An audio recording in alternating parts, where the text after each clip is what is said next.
Heffron and Reep. Oh, yay! All the radio announcements actually have a personality. They're not sitting there all monodrone. They always are coming up with new stuff, new twists. Every once in a while, you guys are not boring. You're listening to Heffron and Reep. Lock it in and rip the knob off. You're tuned in to the #1 show on the planet. The Heffron and Reep Show.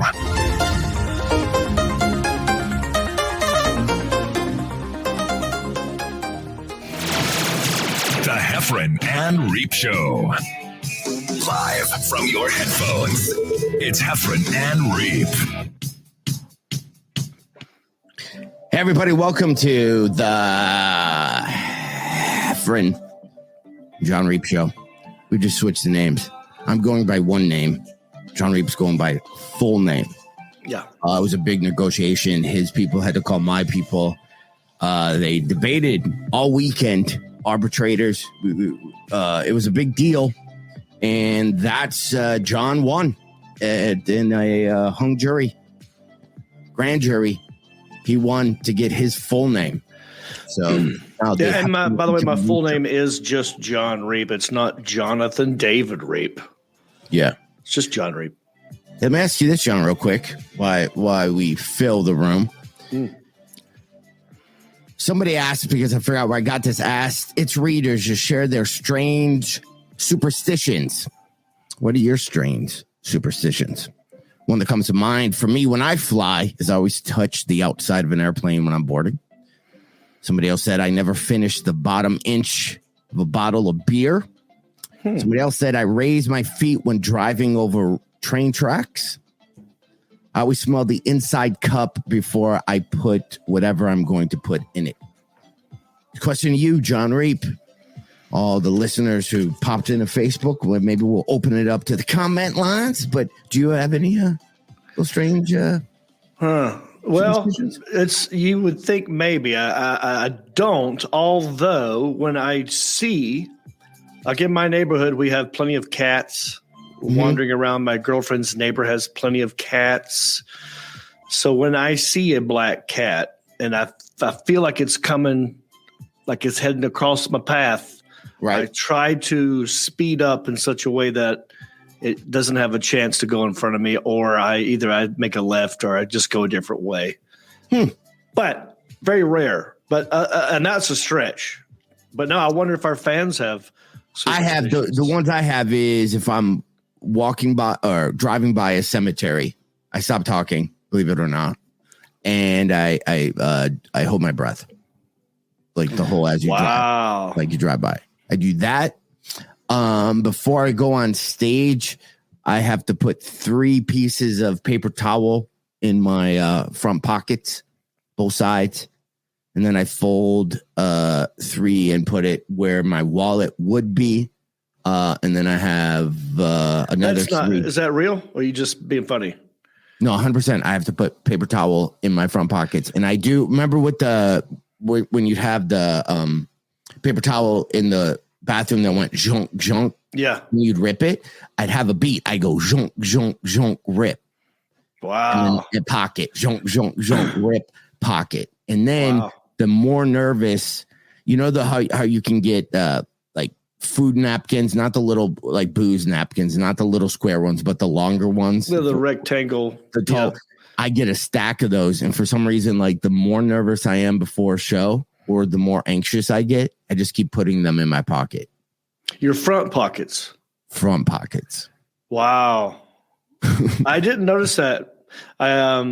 Michael Evan Sullivan, one of our live viewers right now from Facebook. We're also live on YouTube, Facebook, and Twitter. So leave your comments. We can read them. Like I'm going to read this one. He says, the person that opens the pocket knife is the person that closes it. That is a superstition. My buddy Mark Hunt, also known as Mark Stamos, gave a knife back to me. I didn't like Samantha Dawn Kingston sent us a country-ish pocket knife. Oh, cool. And I opened it and I didn't, there's different ways that you have to shut them now. There's like all these safety measures and there's a button or a thing and I didn't know how to shut it. I said, teach me, Daddy. And he goes, I said, shut this. He goes, I can't shut it. You have to shut it because you opened it. I'd never heard that superstition before. So he showed me how to do it, and then I did it. But going back to your napkins in your front pockets. Yeah. Did that ever start? I mean, did it start with like one and you're like, oh, that was a good set. I had one napkin in here. I got to get like more napkins. Well, I have a, we keep a family show. I do know the origin story of how it happened. And Were then you trying to make your bulge look bigger? Yes. Yes. And then it just became, I just kept stuffing them in there. Yeah. But that's okay. Listen, we've all had this thought as people on a stage. Yeah. When people are quite literally, eye level at your junk sometimes at a rage I had a group of girls when I was like 19 or 20 came up to me after my show, and I'm like, all right, they're gonna tell me what an awesome show I had or something like that. And they said the whole time we kept staring at your bulge, and I was like, right, ladies? And then the girl says, and by that we mean lack of one. Oh no. So that scarred me for the rest of my life. Well, I don't blame you. I'm on stage.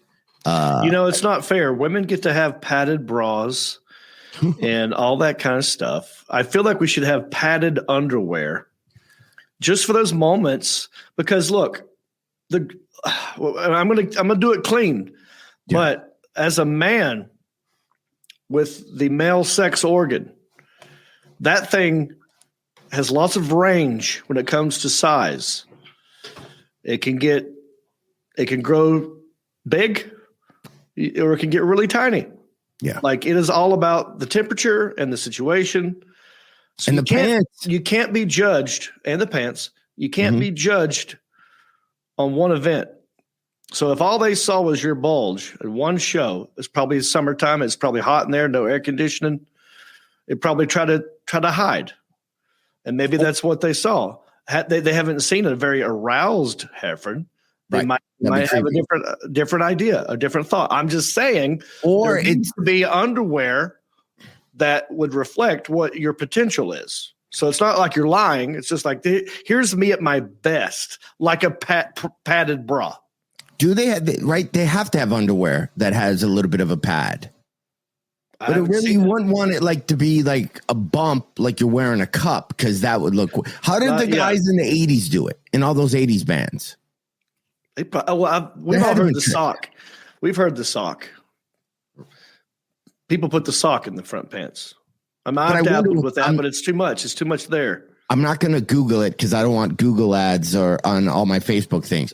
But I wonder if there's a prosthetic thing that you can put on your under, so it kind of looks like it.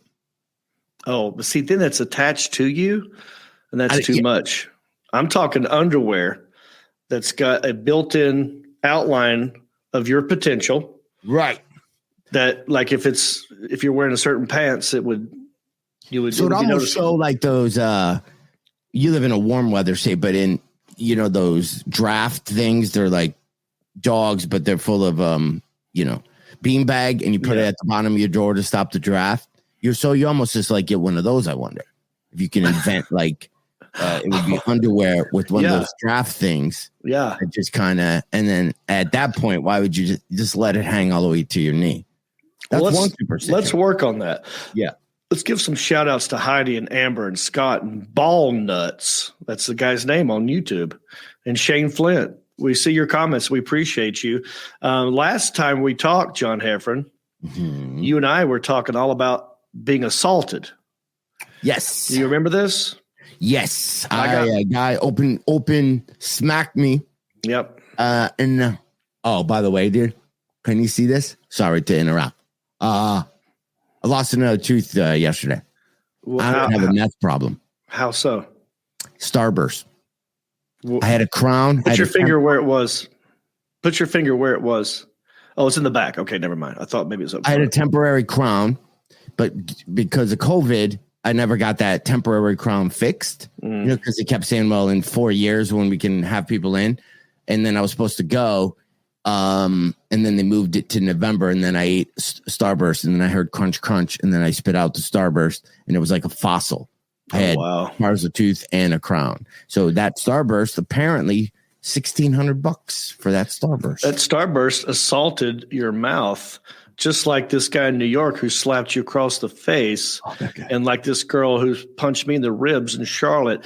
I have, in case we have a guest that may or may not join us, and I want to set it up in case he just pops in here without a setup. We teased last week that Steve Byrne, comedian friend of ours, very funny dude, was also accosted or assaulted by a comedian before the show. Guy threw water in his face. I hit up Steve. Hey, are you available to zoom into our show?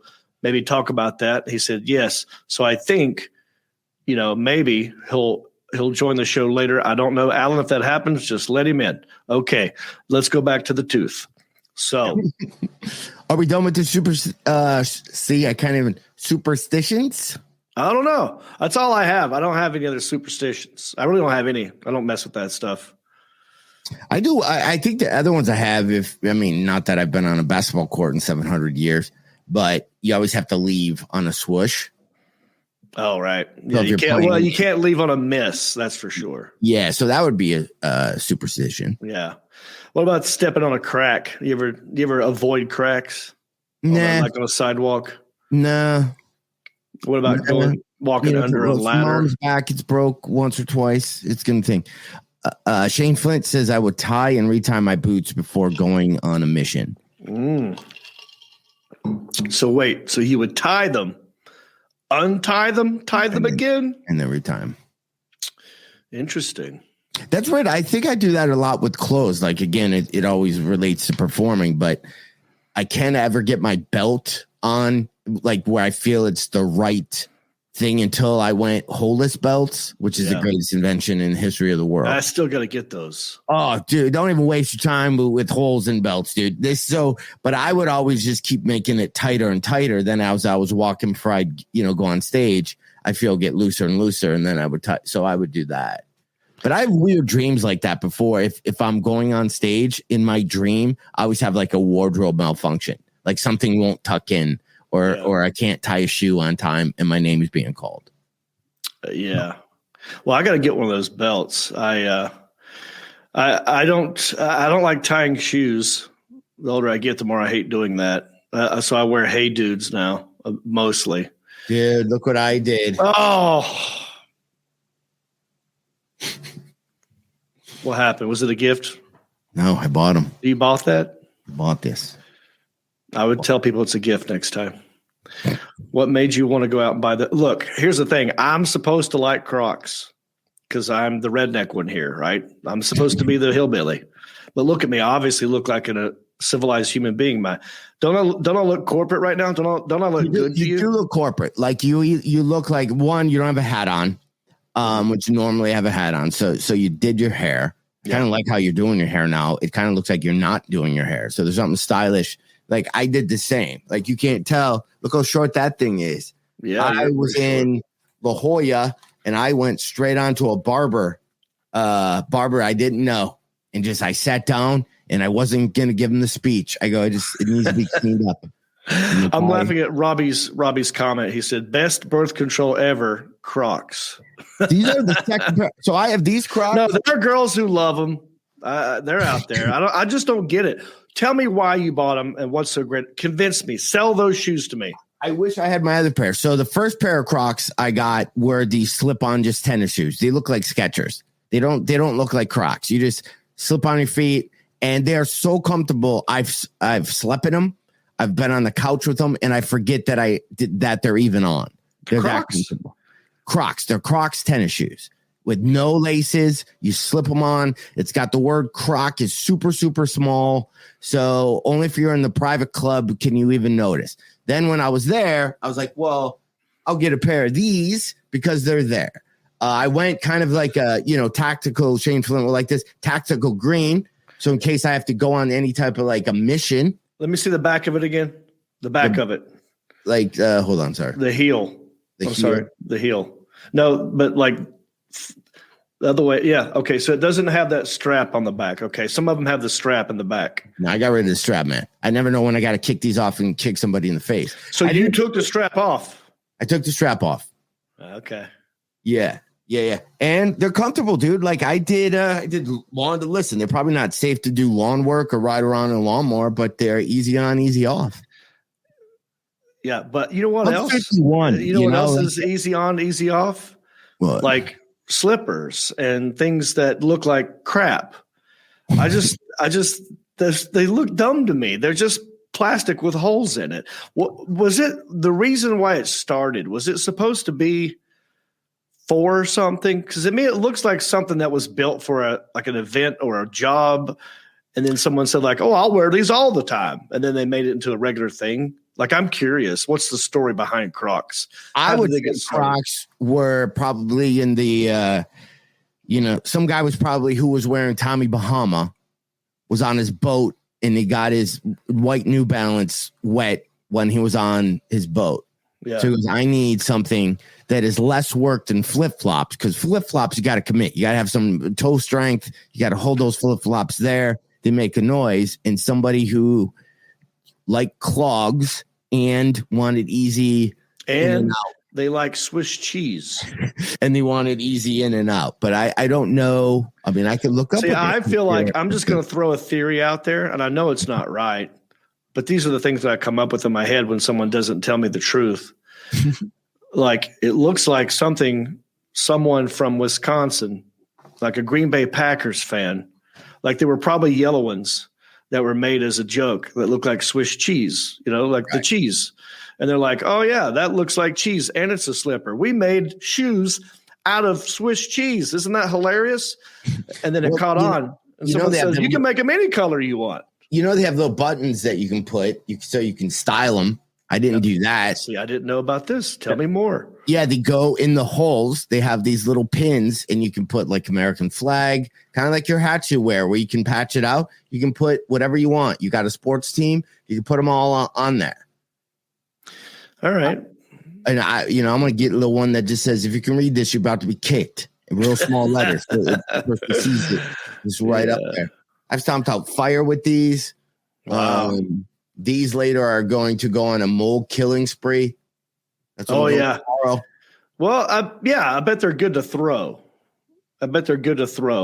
Aerodynamic with the holes in it and stuff. No wind resistance on those. But have you noticed how pretty I look today? Like how beautiful, good looking I am. Like I look good today. I'll tell you why I look good. Are you wearing like a polo shirt? Is that long sleeve or short sleeve? I'm sure. Short sleeve. Is there a logo on there? It's got a plain one. How do you find a plain one? This is one of the best shirts I ever bought in my life, and I've had it for a very long time. It never goes out of style. And I don't remember. I don't want to take it off right now, but it's just a plain navy blue type polo shirt. And it always fits me, even when I'm fat or if I'm skinny. Did you have a parent teacher conference? I had an audition today. You had an audition. I had a call. It was not just an audition. This was the triple callback. This was a chemistry test via Zoom with other actresses.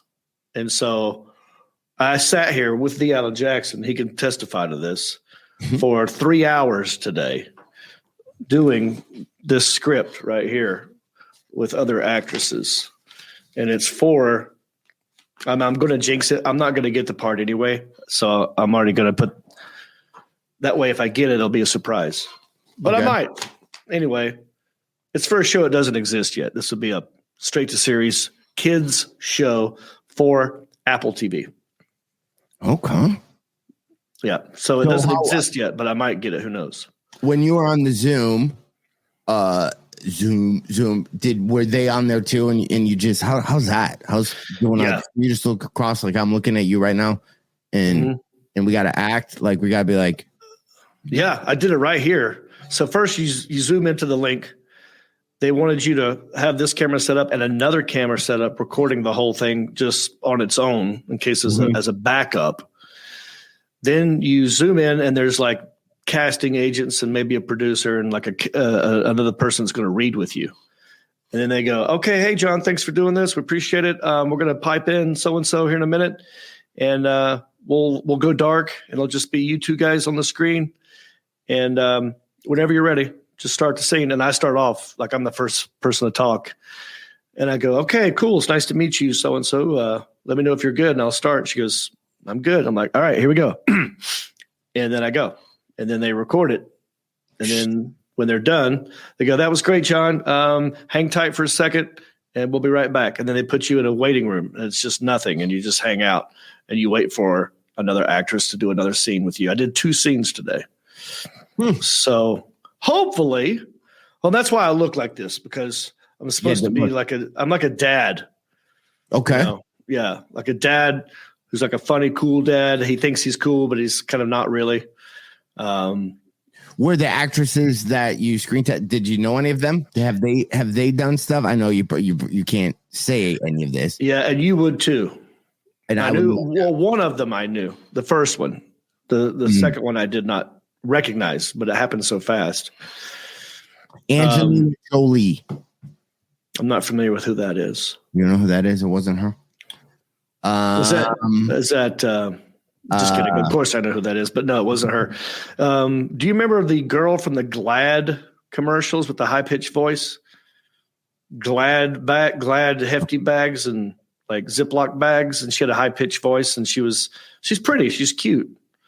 How old that is was she? That was the first don't one. answer that question. That was the first one. I don't know her. I know Here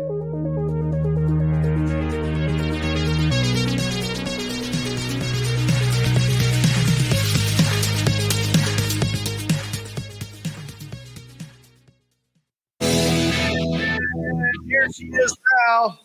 There we go. We were just talking about a girl, and then all of a sudden you popped up as if that's the reveal. We have Good. I'm here for a chemistry read. I want to see if I'm either going to be, if it's going to be Reep and Byrne, or Heffron and Byrne, or Heffron, Reep and Byrne. So wish me luck.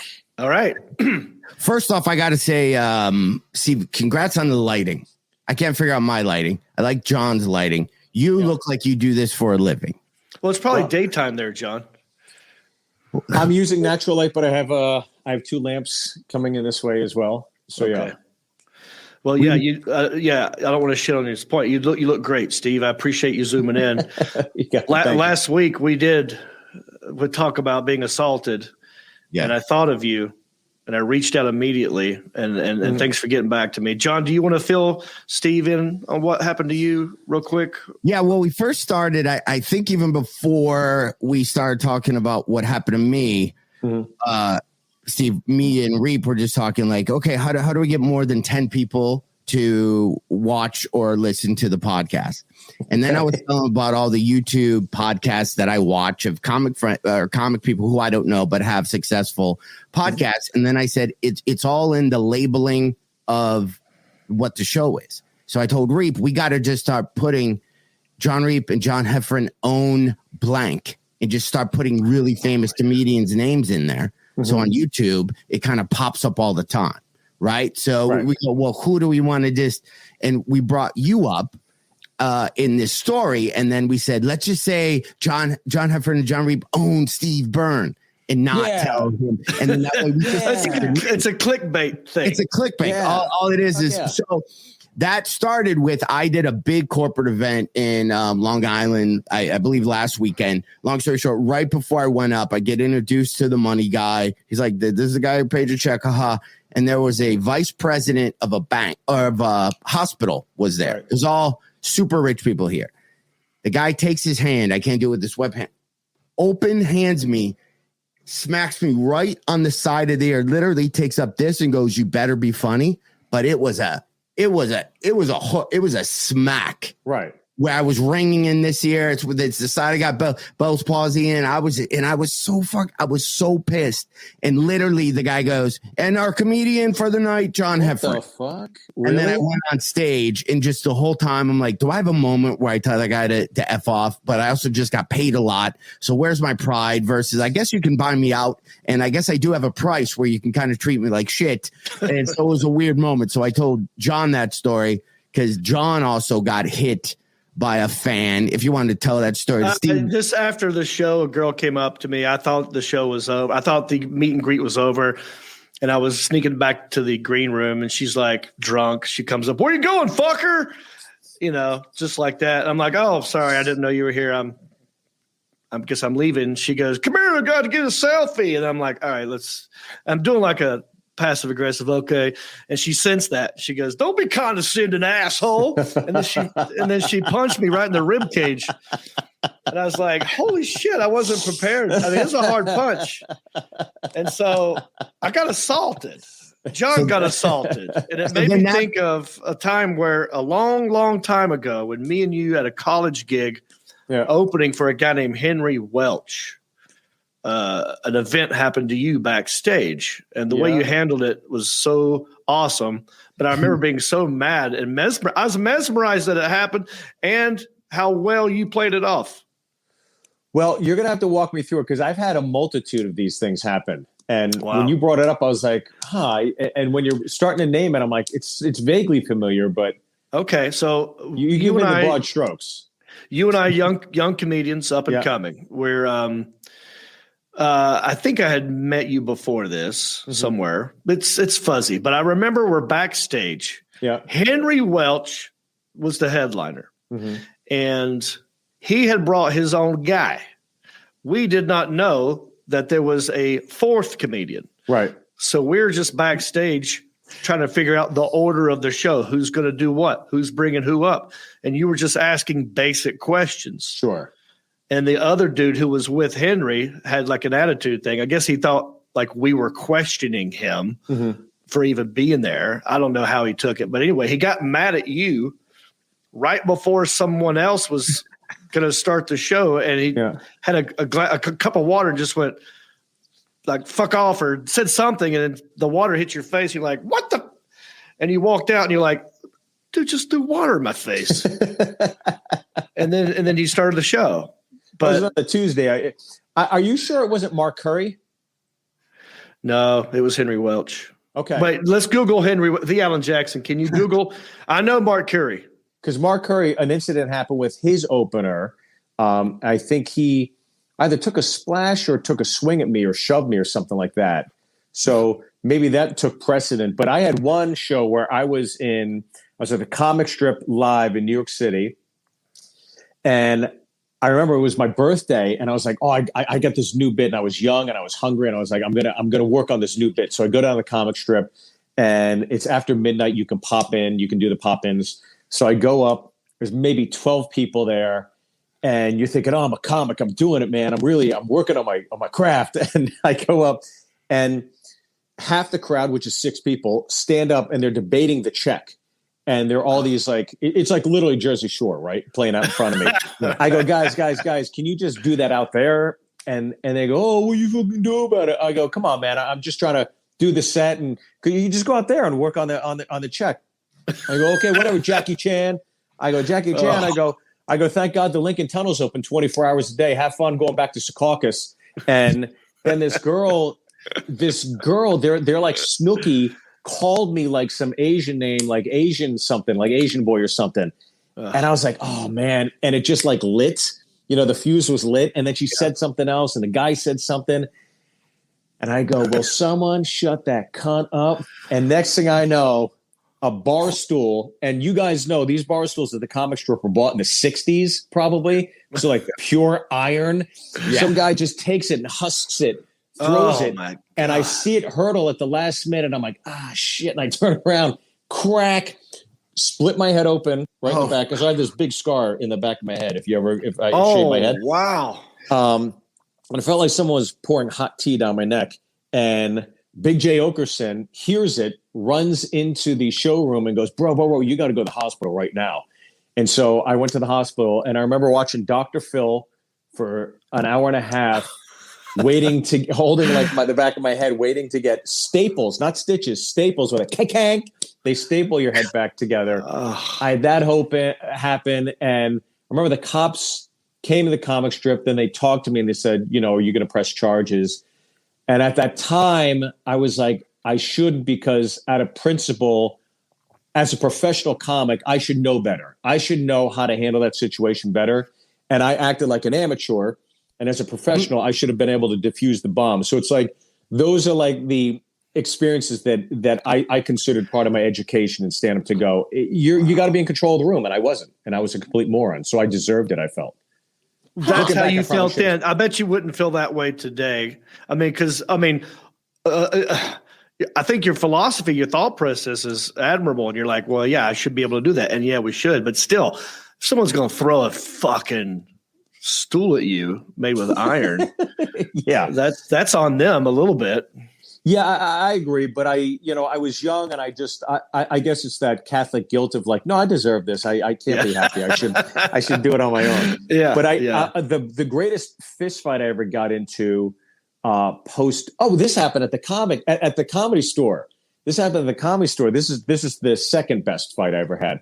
But the second best fight I was this, and you guys know the dark days at the comedy store from like 2004 to like 2015 or something. Right. It was just bad. And you couldn't do a show until 12 people showed up, right? Yeah. So I remember I was sitting there, and it was like 9:00 on a Friday, and the OR finally gets to open up. I'm excited I get to do my set. And before I get called up, this group of Asian kids gets up and walks out of the showroom. They stayed for like 2 comics. And so I'm being introduced as these Asian kids are walking out. And I start walking up on stage, and there's this guy in the back, and he's eating chicken wings. The store didn't even give a shit. This guy brought his own food in. Yeah. So he's eating his chicken wings, and he looks at me and goes, "Hey, your friends left." I go, "What?" And after he says it, he goes like this. And he's licking his fingers, and that's what set me off. I was like, "This piece of shit." I go, "What? My friends because they're Asian and I'm Asian?" He takes another bite. He goes, "Yeah," and he's chewing. Remember, like Superman 2, that guy Rocky? Yeah. On the pinball machine, he was kind of acting like this guy. I was like, "This fucking piece of shit." I go, "Maybe I'll meet them outside."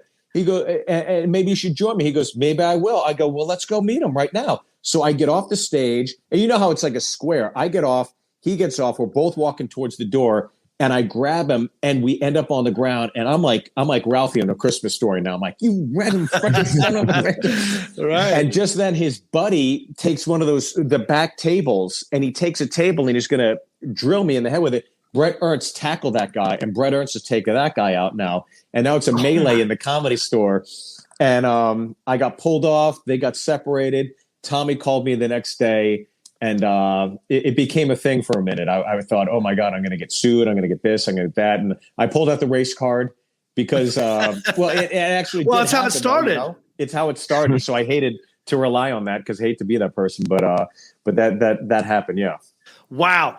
That's awesome, dude. I'd never heard that story. I didn't know that one. How great is this? You got those 2 stories, and you forgot the one He's not even on one. The one that I was thinking of. I've never had anything like that, man. I find it shocking that Hef would take a juicy one to the ear, because Heffron, he studies like you know. Well, I used to like 100 years ago, but that's still burning the hard drive. I'm sure, like you could.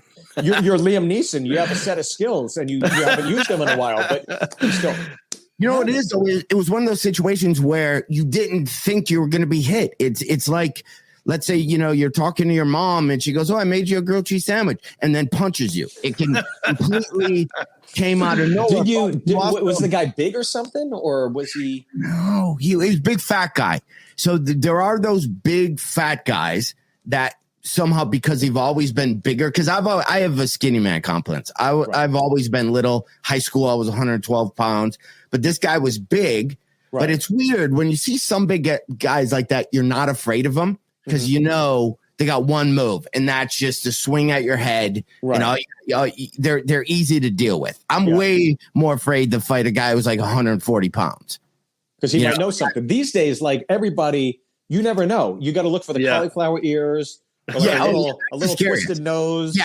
I wish they made cauliflower ears like you could just like inject them. Because if I was arguing with you and I turned and I saw you have cauliflower, you win the argument. I bet you that's a great little. I would never. Instead of getting plastic surgery to make yourself look younger, plastic surgery to make yourself look like a badass.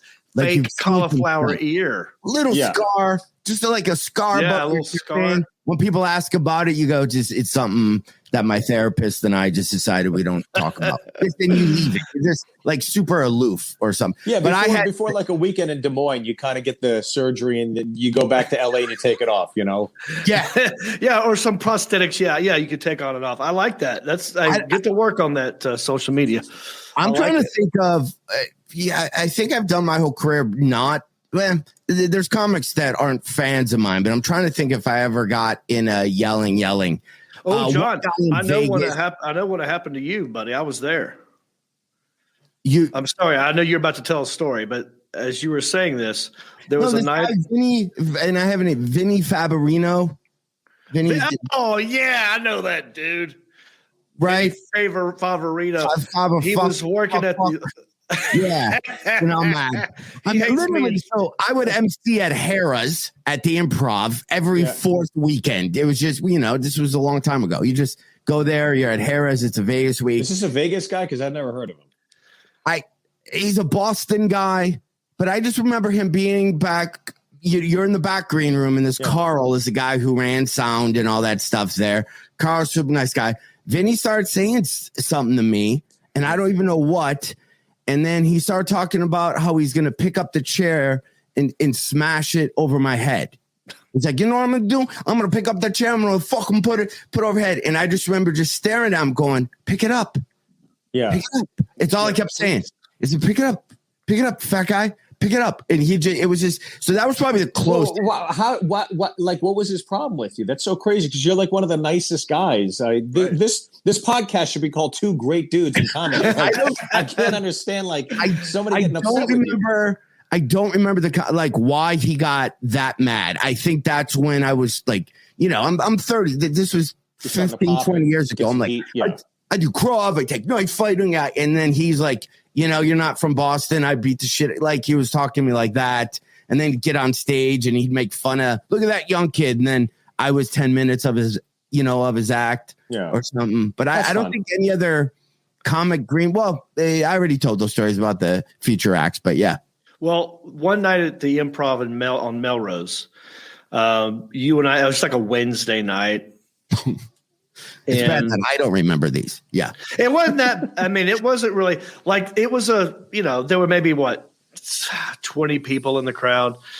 And the MC was a guy who no one knows him. I don't remember his name. I just remember he's one of those MCs that thinks he has to have a witty banter about each person's performance. Guys, let's not talk about Gary Cannon tonight, okay? Let's talk about that guy, right? We have he had a witty banter about your thing, right? And I think you saw it coming, like you knew he was probably gonna, because he had said about each person, and it didn't even make sense. And then you were walking away from the stage as if to walk out the room, and he said something, and you heard it, and you turn around, and you go, "No, well, actually, what I said," like you had a conversation with him. Yeah. Before he was able to continue. And it was quiet enough in there that you didn't need a microphone. Yeah. You could tell he got scared. Like he wished that you had left the room. And then he shit on my act. And then because the Improv was so small, I stopped and said, no, well, I actually said, because he's one of those LA guys that never really worked the road and kind of just did they're a special group of fellas. I was happy to see you do that. I think you scared him that night. You scared him a little bit. Well, I'll tell you this. I was in New York City maybe a month ago, and a lot of those clubs, I think, kowtow to the outrage of representation, right? You need a person of this, you need a person of this, you need a person of this sexuality, et cetera. It's all these identity markers, right? And so I think there are certain clubs in New York City that have capitulated to that. and have given into it. And what I noticed in that is that the shows kind of suffer because you're hammering you're shoehorning somebody in that hasn't really earned their stripes yet. And I really noticed it when I was doing a show, and on 3 separate shows, there were MCs that I'd never seen before or heard of. And not one of them ever asked what my credits were.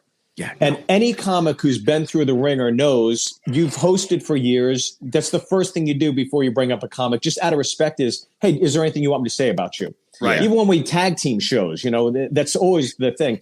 And these 3 young comics, I just thought that's the sign. That's the sign that they didn't pay their dues. They didn't get put through the ringer yet. Yeah, that's true.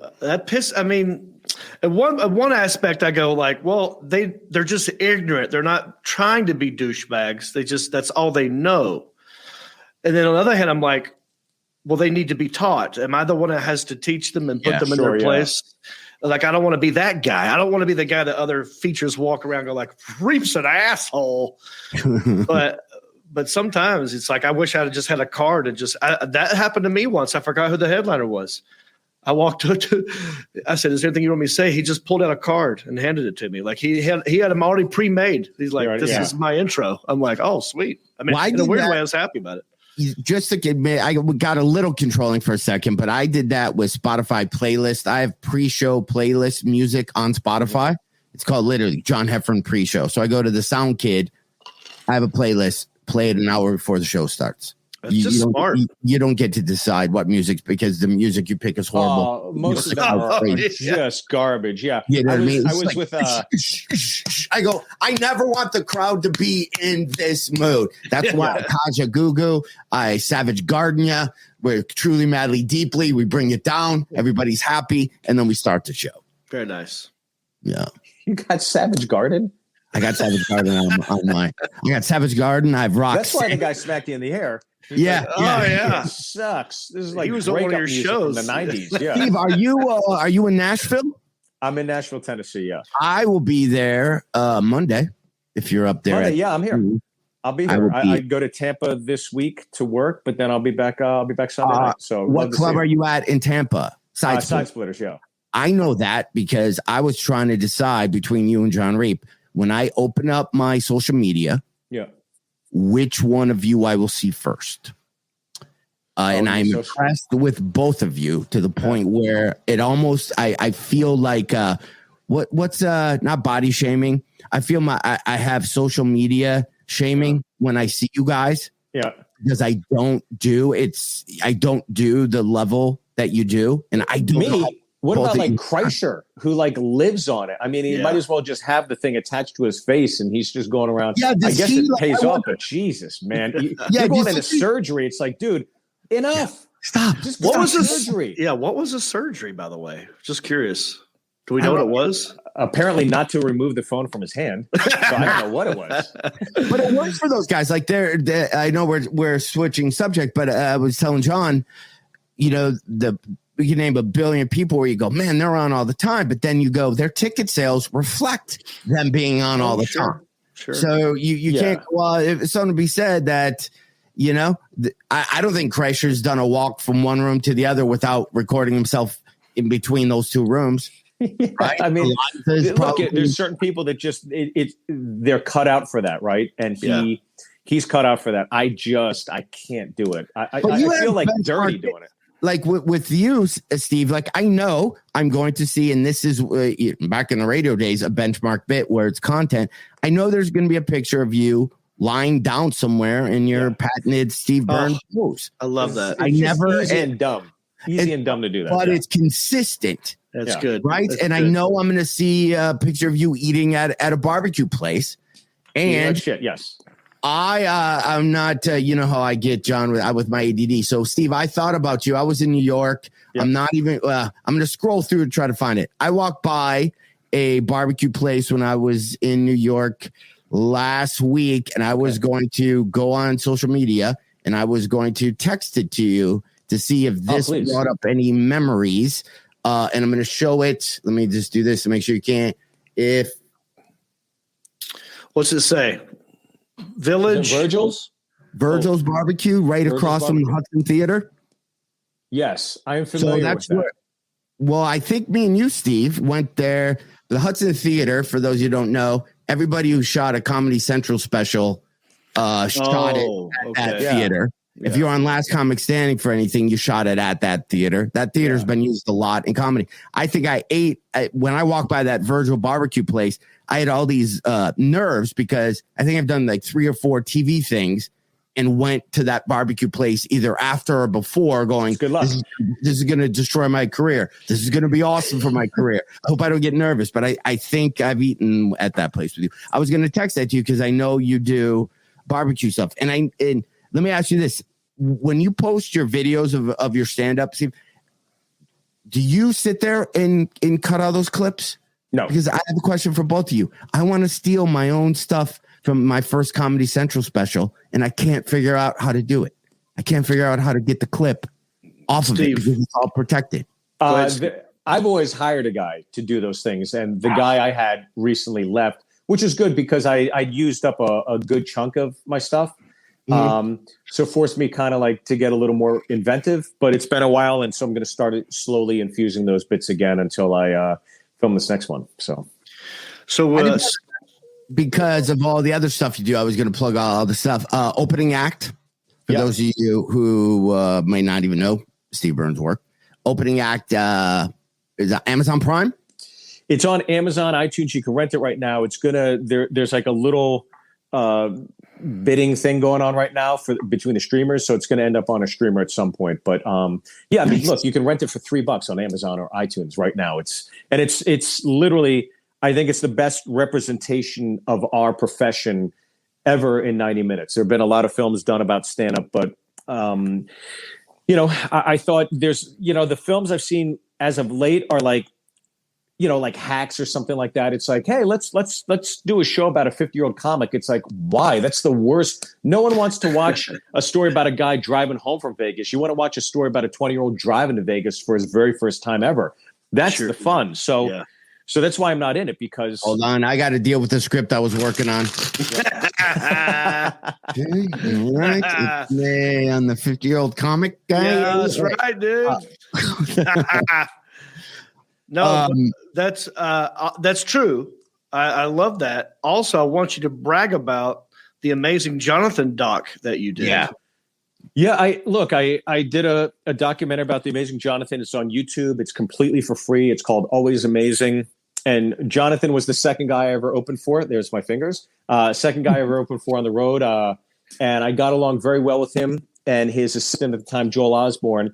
And just like everybody else, Jonathan was public about his terminal diagnosis. I was disheartened and saddened by it.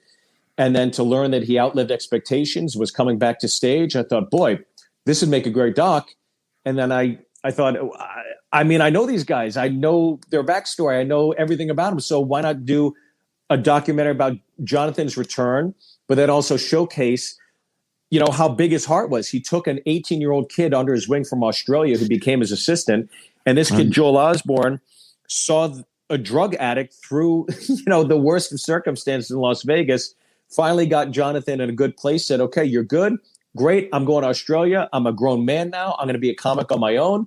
So Joel goes to Australia, becomes a comedian. Jonathan is diagnosed. He's going to die. He makes a return to stage. Joel comes back to open for him. I thought, oh my God, this is a perfect layup of a film. And went ahead and did it. And, you look at the reviews on YouTube, it's just like the film's done really, really well. And I'm proud of it. And again, having never done a film before, it was like, let's see what we can do. That's crazy. It was so good. I love Steve Byrne. I've known Steve Byrne a long time. I didn't know this part. And I'm watching it thinking, this is first time. Let's watch this. and it was so good. And I know the amazing Jonathan as well. I worked with him one weekend in St. Charles, Missouri. And it was just this fun, crazy, sweet man. And he said nice things to me when I was there, and I was just getting started. And when I saw this, I was like, oh, wow, this is amazing. Great job, my friend. Thank you, buddy. Thank you so much. Yeah. And if I didn't do that film, I wouldn't have gotten to do the opening act. So it was another example of like, taking matters in your own hands and saying, well, no one's going to give me this opportunity. Let me just do it. And I edited that thing in my garage with my buddy on Monday, Tuesdays, and Wednesdays. I'd go off on the road, come back, and we'd work, 6 hours a day, sometimes 10 hours a day, just editing this thing, eating pizza in my garage. And it was so fun. It was a great learning experience. And it definitely helped me for, the experience of doing the other film. So when you decide, now I guess I'll switch it just to creativity. So anybody listening, no matter what you do, it's more follow through and discipline. I've had 8 billion ideas for 8 billion things, and I've done 0 of them. That's not true. I think I've done a lot more, but I wrote a spy book forever. And during COVID this past year is when I decided to put it out. Oh, great. Just sat down and did it. And then I was like, well, I did one. That's going to unlock me doing a bunch more. Nah, I've sat and just watched Netflix after that. But I always see guys like you, and in the times that I've seen you, you didn't realize, Steve, we were on just because we read your love language and we know that it's people talking nice to you. That's why we have you on the show. That's what, okay, I'll take it. That's fine. But I've seen you, you like, we've done shows together, but I never, like, last time I saw you at the Comedy Store, I'm not a Comedy Store guy, although I was just in La Jolla this weekend. Yeah. I've always seen you with your jokes on a piece of paper, and you're in the parking lot, and you kind of know, okay, don't talk to him. He's thing. So I want to know about that process, because I've never done that in the history of my life. I don't get it. So if you have an idea for a bit, you're on the flight, wherever you're going to Tampa, something hits you. What is that process from the idea hit you to it's on a piece of paper and you're reading it in a parking lot? Well, that's just always the way I've done it. I always write my setup before I go up on stage, because I always see people kind of roll in, and I'm like, they just kind of roll up and do it. Even when I'm headlining now, I bring my notebook on stage with me, because there's always something I'm working on to remind me of the structure. But last time we actually worked together, you told me about something that I wrote in my notebook that helped my writing. And you were talking about how it's a question upon a question upon a question upon a question. And you're spiraling, and you started with a little circle, and then it starts this outreach thing. And I tried it a handful of times, and it actually benefited me and helped me out with this bit I've been working on. I've been trying to crack it for a long time. And it was only through that experiment that I was like, oh, wow, that kind of fucking helped me. So thank you very much for that. Well, that's so weird, because I was trying to work on something for somebody else. I guess that's what I'll say. And I'm like, I don't know how I'm going to do this for this person. Right. So I flew back from Los Angeles today, and on a piece of paper, I just wrote, whatever the question was, and circled it. And I just went, why? Then what? How come? Right. Yeah. And then now I looked at the piece of paper even before the podcast and went, okay, I'm going to fill in the things now. Here's 3 things I would, I'm making this up, but it was like 3 ages in life I'd like to redo. And I just go 1, 2, 3 and just leave those lines. So I don't even go back and go, well, when I was 12 or 14. And then tomorrow I'll go back and a little bit of the work's done and stuff like that. So it's good after 30 some years of comedy that I'm just now. I watch a lot of Shark Tank. And I'm telling you, I think the mentality kicked in a few years ago, where I was like, do I want to like be hired, right? Do I want to be a hired gun, or do I want to come up with the idea and try to build the business, right? And I think that's when I started reading all these books about writing and taking it upon myself, because the bottom line is, I guess I just suck at auditioning, because I just never got cast in anything. The only thing I ever got cast in was stuff I wrote myself. So your own income, so just like giving myself the own opportunities to do these things. But I wish somebody had pulled me aside younger and given me Save the Cat, or Sid Field, or even Joseph Campbell, and said, hey, read this and do this, because even in the scripts I've written that didn't necessarily go somewhere, like I still learned so much from that experience of writing that script, or that feature, or that pilot, or even scenes when I did the opening act. There were scenes we were going to have to reshoot, and I wrote, I'm not joking, 20 extra scenes for the film, just in case we had to film this thing, or what we thought we were thinking of. And I'd write a scene that night and come in the next day and have it already prepared. And even in just those scenes, it was like, it was just such a great experience, and I feel like such a more confident writer. But it helped my stand up so much, so much. Yeah, I found for what I've been doing now lately is making a fake project to make my brain work on, and then I have such ADD that's just a trick. I'm tricking my body to think that I need to build this Lego set, but really, while I'm building the set, I end up thinking about something else. Like I'm making myself write another book, knowing this book probably won't ever get written, but already it's making me write bits because there has to be funny within the.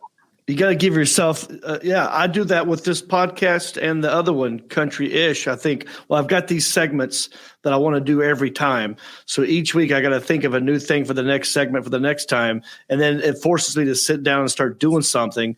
And then that creative brain keeps going like, oh, well, this will be for another thing. And then before you know it, you've gotten a lot of shit out there, you know? I want to ask. Can I tell you something? I was just talking to somebody. I was in God, it's like typical comic. I don't even remember where I was last weekend. I was in Phoenix. And Patrick Keane and I were talking about you. Okay. And you had posted a closing bit you'd done, and I'd seen this before. But we were talking about your dance thing where you're doing the lawnmower and the shopping cart, and then that spiraled into the football referee, which is like still one of my favorite bits. I know it's an old bit, but because we're at the store, we would see each other all the time. And it was just such a great physical, both those things. And I was like, man, if this guy, you see somebody like Caparillo, who's like headlining in Vegas. And I was like, if there's anybody that would ever just crush in Vegas with residency, it would be you. I mean, you would fucking crush that shit, dude. I agree. Thank you. Have you ever thought about that? Like I feel, so my management was with Ralphie May as well. And Ralphie May had that residency. And like I was supposed to possibly be the next one. But it was such a weird time. And I've had those conversations, and I would totally do it. Mm-hmm. It's got to be one of the best things ever to just be, especially if you're in the same hotel. If you're on that penthouse or whatever, and you come straight down. Like I would love to do that, but I feel like it would kill me because I just know Vegas is so much fun all the time, and it's hard for me to say no to someone who wants to hang out and have a drink, and before you know it, it is 6 a.m. I mean, we've all been there. But thank you. Yes. Steve, you've worked. Correct me if I'm wrong. Were you part of the Wild West Comedy Fest? I was part of the Wild West Comedy Fest after they did the movie. Somebody was a bit diva-ish. I think we all know who it was. And I just moved to LA and took over for that individual as they continued to tour a handful of times. So that's how I got to meet Vince Vaughn and Peter Billingsley. It was through a MetaMed, and I just came to the Comedy Store, and I think they were like, all right, let's find somebody else. Gotcha. And they said, hey, who else is available? And I said, this guy Steve just moved here from New York. He seems pretty cool. Yeah, and that's how I kind of started doing it. But so the film part, you were not in the film. Not in the film, no. Okay. Well, there's a scene in there I want to talk about because you've probably seen it. So Sebastian Maniscalco is doing a bit in Florida about how he doesn't like people who wear flip-flops. Oh, yeah, and he bombed? Yeah. Yes. And it was hilarious because I love Sebastian. I've seen Sebastian. He's a beast, right? He's one of the best. We've seen him. He's doing great. But to see the look on his face when he came backstage and he knew this was being filmed. Shell shock, yeah. Yeah. And he just walked in. He's like, I don't know what happened. I'm doing a bit about the why don't they agree? And so I thought it was so funny because John Heffron just bought a pair of Crocs. Oh, Hef, you deserve that smack to the head. For the second time this podcast. Savage Garden, and the fucking Seven, Crocs. yeah, listen, I buddy. know my wheelhouse. Listen, I'm not performing for that second show Friday anymore. I've realized Yeah, that's the problem. I'm 2 years away from trying to go. Who books the villages in Florida? Yeah. Who does those? I'm kind of done with anything with the word funny or bone in it, and I'll do a 4:00 show at. You're on the Jimmy Schubert tour now. It makes. I was trying to look for a video that I was going to send to Alan of all three of us dancing in Nashville. Oh, yeah. Funnest nights of my life. That was so much fun, dude. We were doing karaoke. We were hanging out. Boy banding. We were singing karaoke. Yeah. The Practical Joker guys were in there. Hef was doing a lot of boy band shit that night too. It was good. Yeah, we were. Well, John especially. You were doing what is hang on? What is Steve Byrne like? I was out of my mind and I was doing just fine. I was and then I was taking a bath and now I'm washing my face. What was that song? The Killers, Mr. Brightside. Yeah. No, I've seen Byrne told me the story about like that and how every time you sing that I get all jazzed. It's good. that was a good one, man. Well, we should collectively do like a one-off in Vegas together sometime or whatever, just to have some fun. 100%. My buddy owns a venue downtown. We should just go and have fun. That's what me and Reep, we were sitting around and we're like, we did a couple shows together. Yeah. We're like, let's try to grab these. So me and Reep are doing a bowling alley tour in Michigan. Oh, that's awesome. We got 5 dates and we're going. Brunswick is sponsoring us. So we're getting shoes, hats. Awesome, man. Out clothes. And it's just all Western Michigan. So Grand Rapids kind of all up in that area. And selling like 1,300 tickets to all the places. Wow. And then we're even going to move. I think we're going to try to develop the Heffron and Reep bowling alley bars. So you're going to see, we're going to be like Toby Keith in bowling alleys. We're just going to start opening our own chain of bars in bowling. It's a niche. Nobody, right? Everyone's trying to get TV shows on Netflix and movies and stuff. Me and Reep are going with the bowling alley bar. I went to Luke Bryan's here in Nashville for the sushi, and everybody's like, "Oh, he's a great country artist." I'm like, "Nah, the sushi's the shit." That's how I know. I'm the rooftop sushi guy. Look, Steve, I know you love Nashville. You've been going for years. Me too. John too. Now that you live there, has it changed for you? Are you like still in love with the city? What's going on? It's just the quality of life. It's so great. You know, there's no traffic. People are super cool here. All the artists I've met, country artists, big country artists, they're just laid back and normal. It's like I remember I did the red carpet for the CMAs with Sarah Tiana one year. And we did that, and everybody I met was so nice. Even Garth Brooks, he came over. He goes, "Hi, I'm Garth," and I go, "I know who the fuck you are." I was like, because I didn't know anybody, and it became this thing, I guess. But I mean, that's part of the reason why I love the charm of the city, and everybody's so nice. Are you still doing stuff at Zany's? I think you guys were going to work on some sort of a night or something. We talked about this briefly. I can't remember what capacity it was, but you were going to do a thing possibly with Zany's over there. Yeah, I'm doing I do a crowd work show where it's Steve Byrne versus Nashville. So I do that. I just did that 2 weeks ago. I'll get another one on the books. Callan and I were doing a podcast, and we were doing some live shows recorded from here, and that's no longer happening because he's a little busy.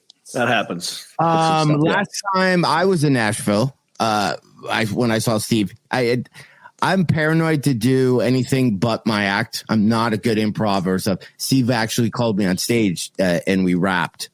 You were, that's right. You were. And I was. It was you and Angela Johnson, right?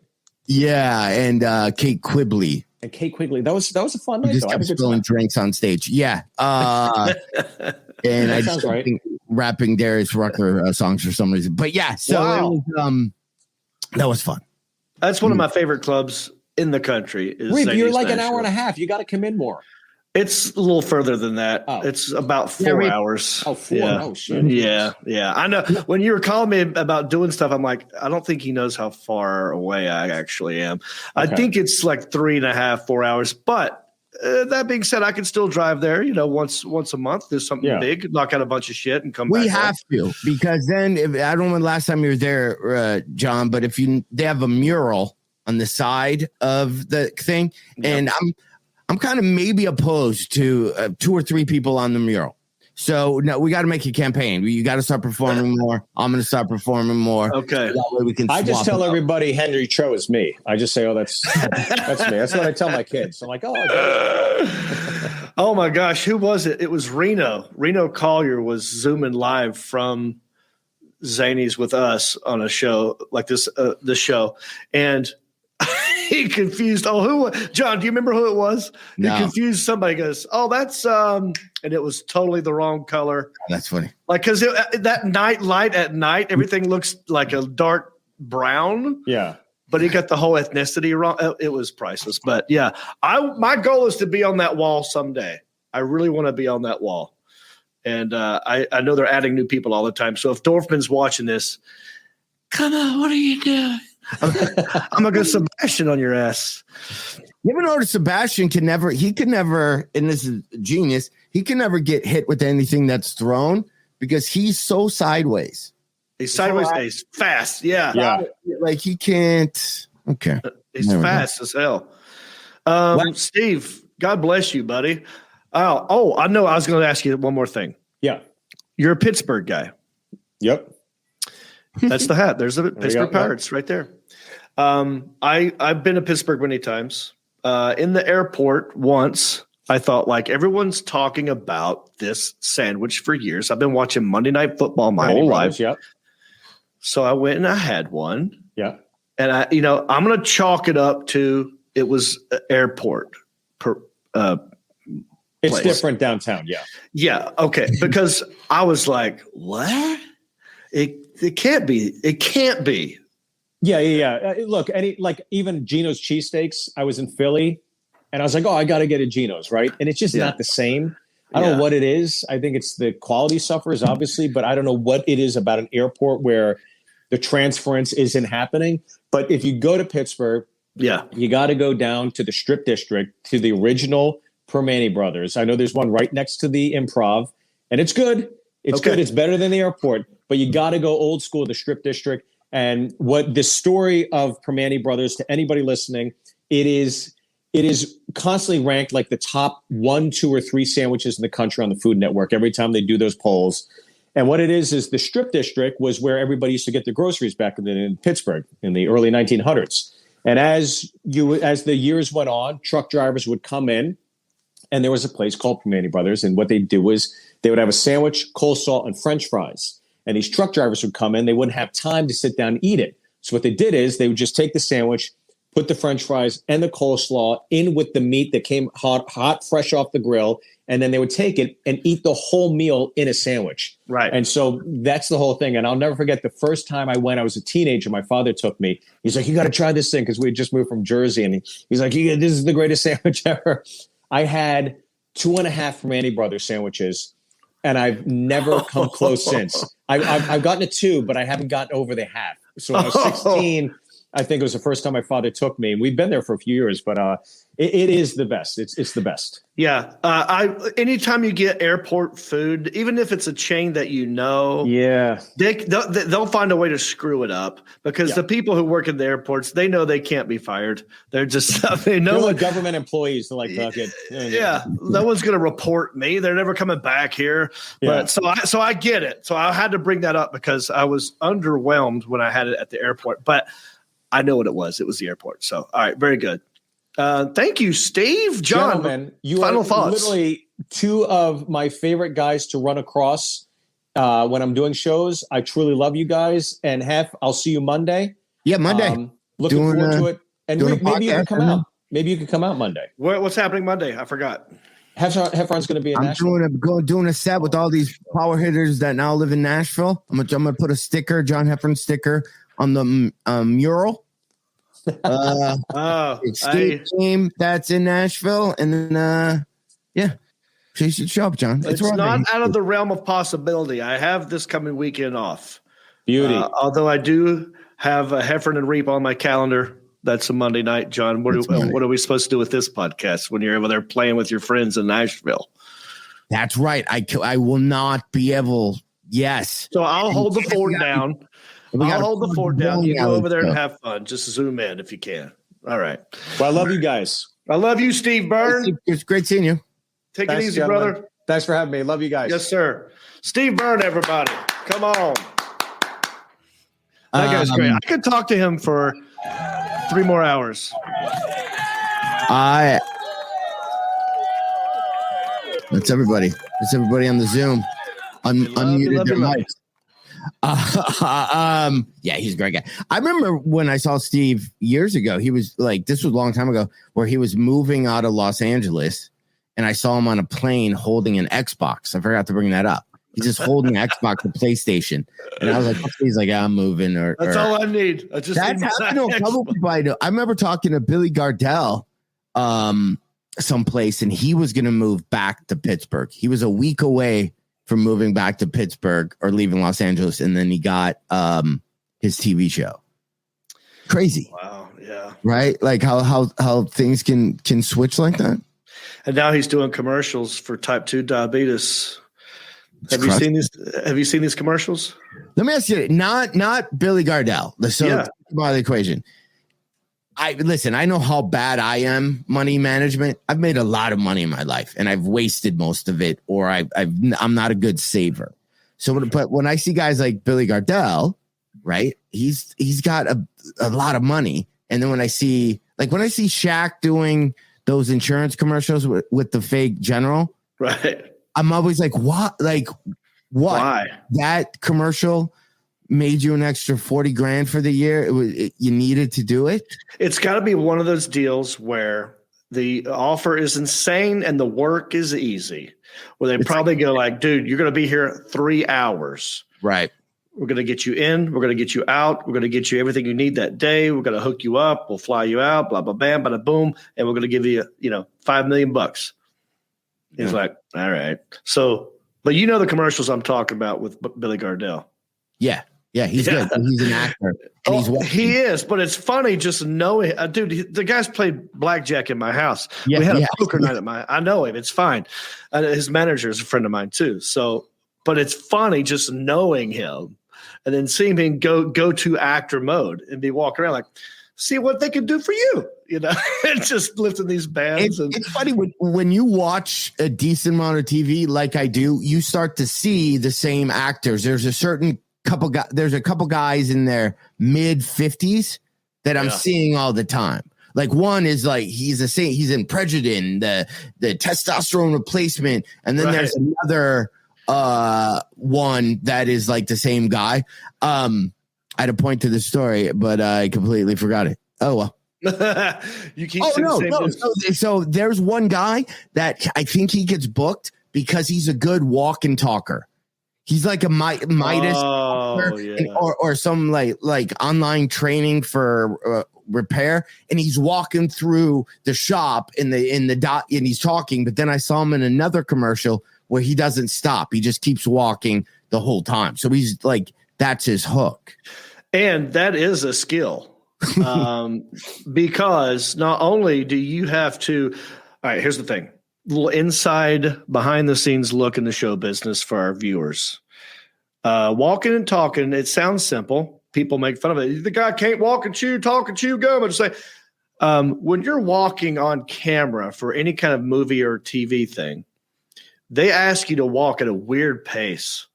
Like it's not the pace you would normally walk. So you have to look like you're walking naturally at a weird, slower pace than you would normally walk, or you've got to be in sync with the camera guy who's walking backwards, who's got a cord guy, and you don't want to walk too fast and hit him. It's a whole dance that you got to do. So John, you're exactly right. When I see people who do it well, I go, that guy's good. Hey, real quick before we start to wrap it up and end it, I guess we should let's talk about our quick tour real quick. Oh yeah, let's tickets to the Western Michigan tour that me and John are doing. We're hitting. I don't want that one. I want happy walk. I want this. This is a song I want right here. Listen, if you're in Michigan, if you know anybody who lives in Michigan, you know anybody who can point Michigan on a map and they'd be interested in going to the Heffron and Reep That's How We Roll tour, although one of the venues switched the name to something that they would like that has nothing to do with what me and John said. You can't do rewrites. The name of our tour is the name of our tour. But what anyway, trying to call it. What do they call it? They changed it. But that's how we roll tour. That's the name of it. They switched the name. I think if you go to the Park Theater in Holland, Michigan, they switched the name on us. Interesting. What do they switch it to? That's Roll We How?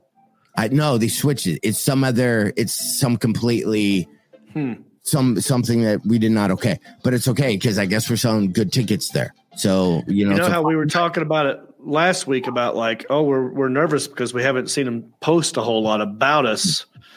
And I thought I'll go leave comments on their pages. If you're following us, if you're following me and John on Facebook, you know what we're doing. And some people love it and some people hate it, but we're doing anytime I see John Reep post anything, I always go, hey, we were just talking about this. And we do it on random people's websites. And it's funny. But if we can put the dates back up there real quick, I'll just bang through them. So if you're in Michigan, somewhere on this podcast above the video will be the link to the tour. I don't know if they're on heffronandreep.com, but August 25th, Wyoming, Michigan, just a little bit south of Grand Rapids. Then Holland, Michigan, we're going a little bit north of Grand Rapids. Then on the 27th, Rockford, Michigan, at a bowling alley. They're the ones that they're plugging everybody but us.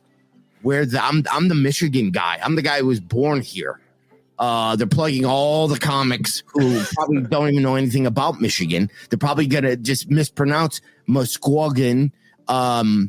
Anyway, Rockford, and then on the 28th, Muskegon. And those are the two nights, by the way, John, me and you are homeless because I haven't found a place for us to stay those 2 days. I just now remembered that. I thought we had a hotel room the whole time. No, Grand Rapids. In Grand Rapids, but then we leave Friday to go up to Rockford and Muskegon, and we don't. We are. So that's probably nothing nobody needed to hear on air. But good to know, though. I'll start looking. I'm going to have a backup for me. They were two comedians performing at bowling alleys in Western Michigan, but on this time, they had no place to stay.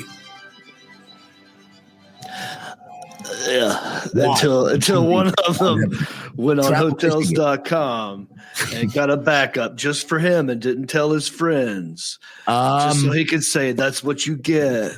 But yeah, so if you see those links, if you know anyone in those areas, they're going to be super, super fun shows because we created them out of nothing.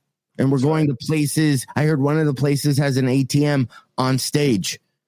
So we're playing in venues that we've never played. And it might seem a little odd to us or not as flashy. But the people who show up are going to have a great time. Yeah, we should make a game. We should make a game out of the ATM on stage. Like when we go back up to close the show. Yeah. We'll say like if we'll pick someone's ATM card at random. They give us the card. We get 5 tries. Doesn't the bank call them though, or something? Yeah, and that's how we end it. That's the Michigan How We Roll tour in Western Michigan. I've even messed up and said it's mid Michigan. It's not. It's Western Michigan. It's gonna be super fun. It's gonna be end of summer. You know, it's gonna be fall pretty soon, so it's gonna be fun. Everybody out in cabins and boats. Come on, see me and John Reep. I'm looking forward to it, buddy. I really am. And I know tickets are starting to move. It's going to sell out. So you better jump on it now, even though you think you have time. You really don't. That's what, 2 weeks from now? Less than 2 weeks? A little bit over 2 weeks? That, yeah. So get on it. Do we want to do the thing where we, how to do the Troll Patrol on Country-ish? Do we want to show that? Yeah. Okay. So what I like to do, and this is not, I don't count this as a troll. This is a real question, but I know if I leave comments as a verified John Reep page that people are going to read more into it, and maybe they're right, but it was a question, So one of these Facebook pages of one of the venues we're performing at, John had mentioned to me, he's like, wow, have you noticed they haven't posted anything about our shows? Right. But they are posting about other comedians who are coming. But why are they posting our shows? So all I did as a verified John Reep page was go to their page, not verified, and I just simply asked this question on each post that they put of another comedian. I simply said something like, hey, where can I find information about the John Heffron and John Reep tour? Yeah. And hey, the Alan Jackson, did you ever pull that up? Did you ever find it? We could possibly show it if you do. Pop in here, let me know if you have it. If not, I can remind you of where it was. Give me just a second. I'll have it. Okay. So that's all I did was leave a comment under other comedians that they were promoting.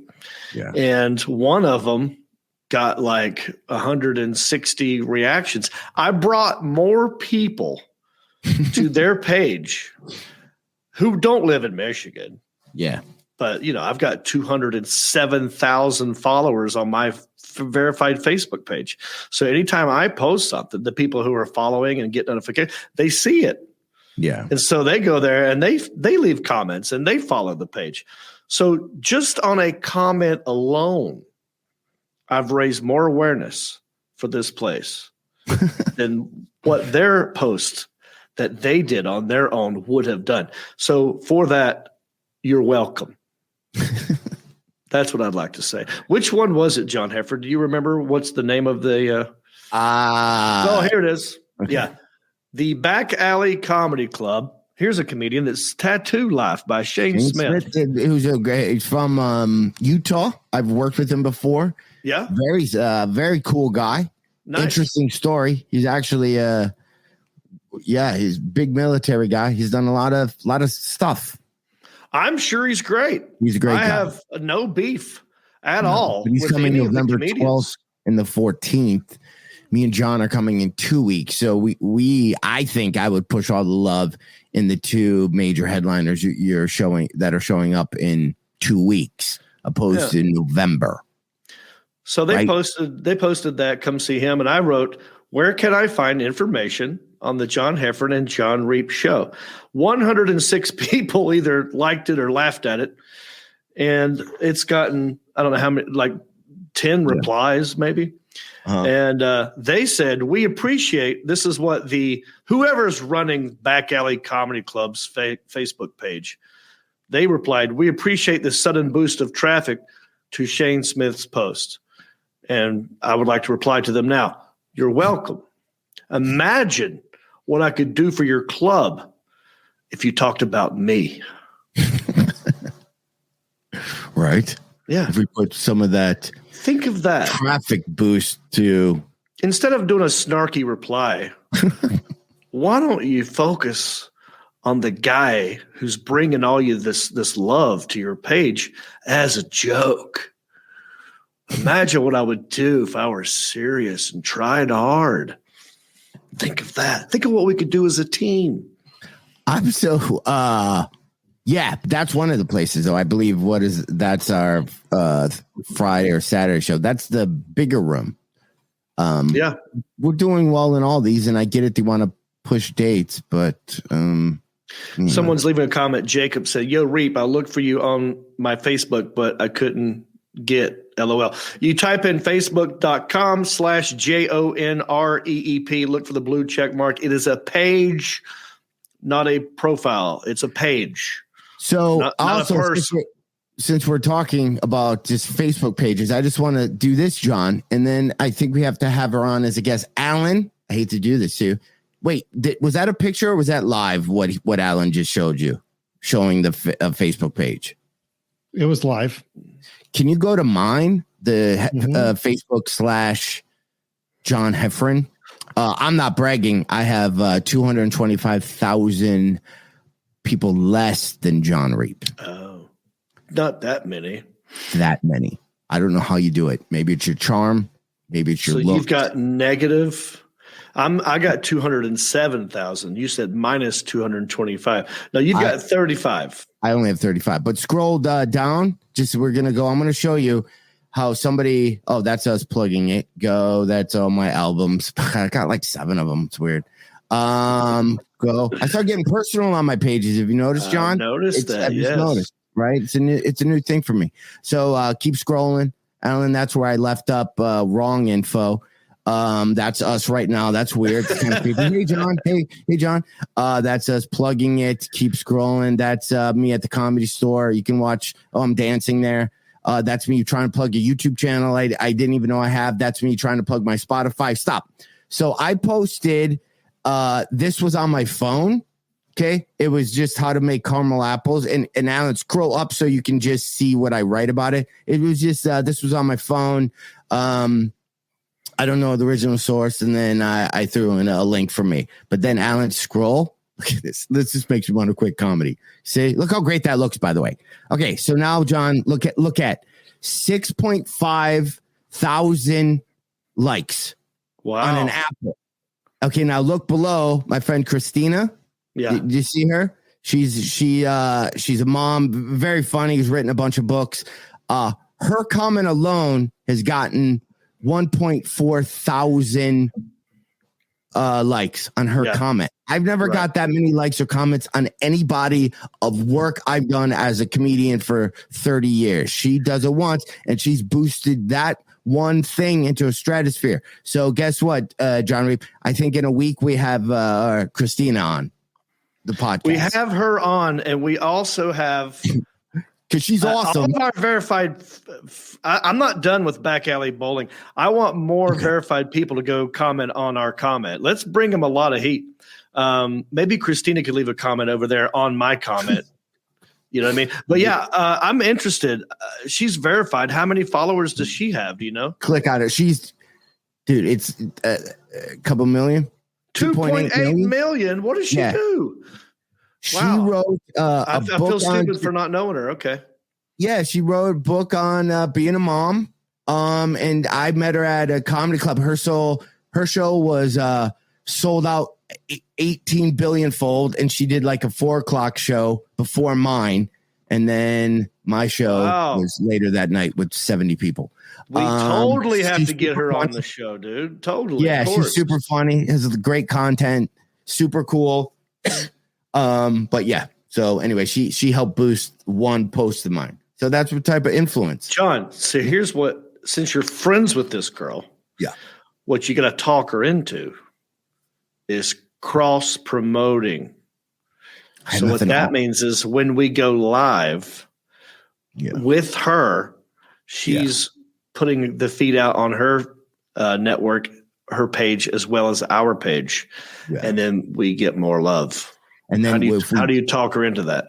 Yeah, we got to talk her into it. And then we got to load up that show, because I know her fan base, with a lot of fun stuff. Like, I'm going to talk charcuterie boards. We're going to talk about like kitchen mineral paint. You know, it's very, like I'll come with something. I'll come with tutorial.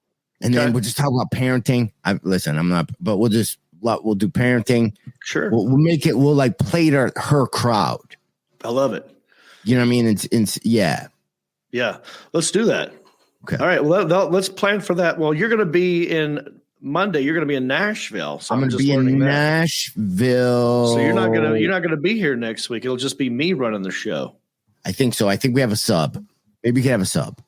I'll find a sub, or I can just me and Alan can do it. I don't mind talking to the people. We could have it a fan appreciation night. Right? I can try to do it from the club. You know how it's weird there though with the internet. We've tried it a couple of times. Yeah, I know. I'll figure something out. John, wait, I'm doing a podcast that I don't even know. They reached out to me being in Nashville. I should ask them if we could do that cross thing. Yes, totally. Especially if they have tons of followers. It's Willie Nelson's granddaughter. Has a music comedy podcast where they kind of talk about writing, and I wonder if I can get her to do it at this time. Wait, is she the one that does Willie's Roadhouse, Sirius XM? Maybe, I don't know. I just got. I think his daughter hosts a show on there. If that's her, I mean, say yes no matter what. But if that's her, that's even cooler. Okay, we'll work on that. Yeah. Because then we're getting weeks away from plugging our bowling tour. Yeah, baby. Get your tickets. Actually, Are we gonna bowl? Like we're there every night. The shows will be done early. Yeah, I mean, do we want to? I'm bowling. Because if I bowl 2 nights in a row, that would be the most I've ever bowled in my entire life. We're totally bowling, and we're going to record it. We're even going to go live when we bowl sometimes. Perfect. It's going to be a fun thing, dude. I'm getting tips from Kyle Troop, professional bowler. All right. Anything? Are you home this weekend? Want me to plug anything?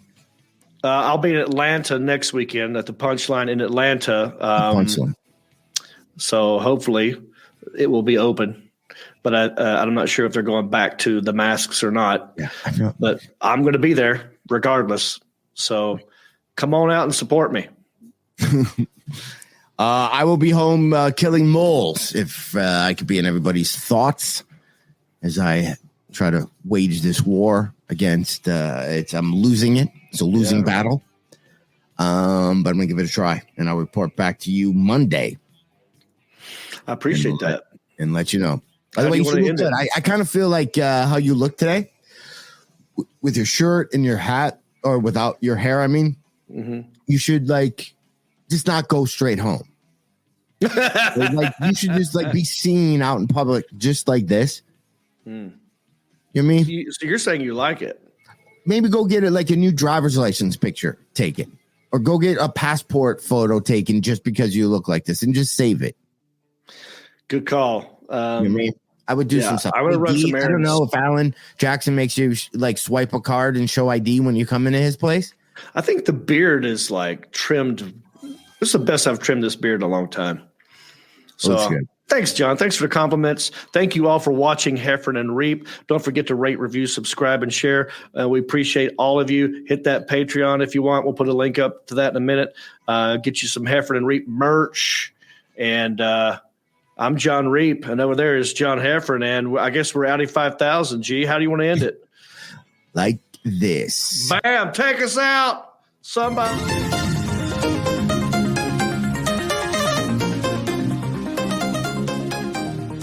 Since you love the Heffron and Reep show, please go to iTunes and let them know. Rank the show and leave a comment. We don't care what you write, you know. They, Heffron and Reep, have low self-esteem.